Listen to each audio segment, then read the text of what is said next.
Expect to go up in space? Oh, yes, that's one of my high goals.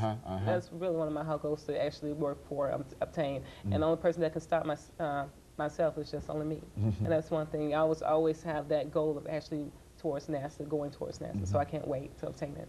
You know, Major, I think that recently you mentioned the fact that one of the members of your staff was preparing to go to a pilot school.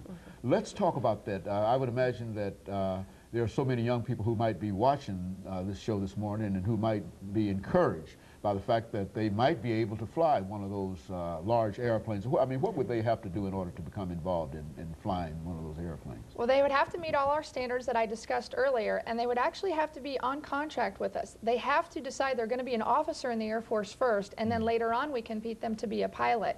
They take a test that I mentioned earlier called the Air Force Officer Qualifying Test. Their pilot and navigator scores of that test are very important.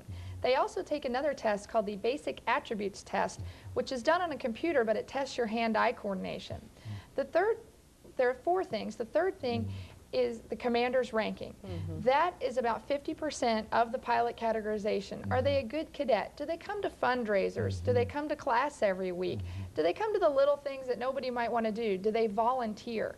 And the last thing is flying hours. And many students don't have a lot of flying hours unless they're in a pilot type major at TSU or MTSU, but sometimes they can gain those flying hours on the outside by getting their private pilot's license. But even if they don't have a lot of hours, the 50% commander's ranking can make quite a bit of difference. So we do usually get a lot of pilot slots at Tennessee State. We are hoping that we can incorporate more with the AIT major at Tennessee State so that we can get more pilots and more black pilots. We are looking for black pilots in the Air Force, and we hope that we can continue to generate that interest. Now, you mentioned pilot slots. What does that mean? Does that mean a certain quota that has been assigned to the detachment in reference to pilots and etc.? We don't know how many pilot slots we're going to get, but we usually do about 90% of our applicants end up achieving a pilot slot, meaning when they commission, they are going to go to undergraduate pilot training or UPT.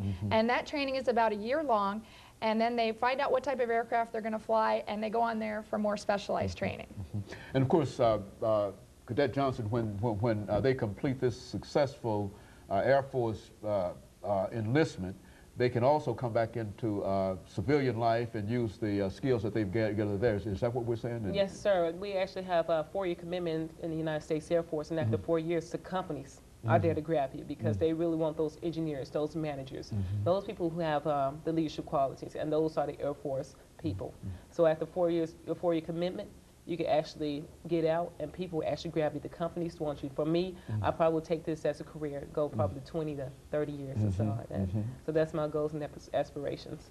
And of course, you've had several people from this detachment who have gone into the senior ranks, have we not, in this detachment? Yes, one of our most famous people is General Lloyd Fig Newton, as people call him, and I think he graduated from Tennessee State University in 1966, and he went on to be a 4-star general, and he is just a great individual and a great mentor and someone that our students can look up to and hope to be like. And we have had several other general officers, 2 that have come to our detachment in the last year to speak, both females. So it doesn't matter what, like I said, what your gender or your race is. If you're a good leader and you work hard, you can make it. And so you would encourage Cadet Johnson, any person who might have the skills that they believe necessary and who might not have adequate financial resources to check into the AFROTC program at Tennessee State University. Yes, sir, I always do. Every single person that passes by who seems like they need some kind of financial help, I always tell them, have you ever thought about the Air Force ROTC? And you know, if they're thinking about war and stuff, I'm like, no, these are the leadership skills that you actually obtain, and you can actually take this to a job you probably will get after your 4-year commitment.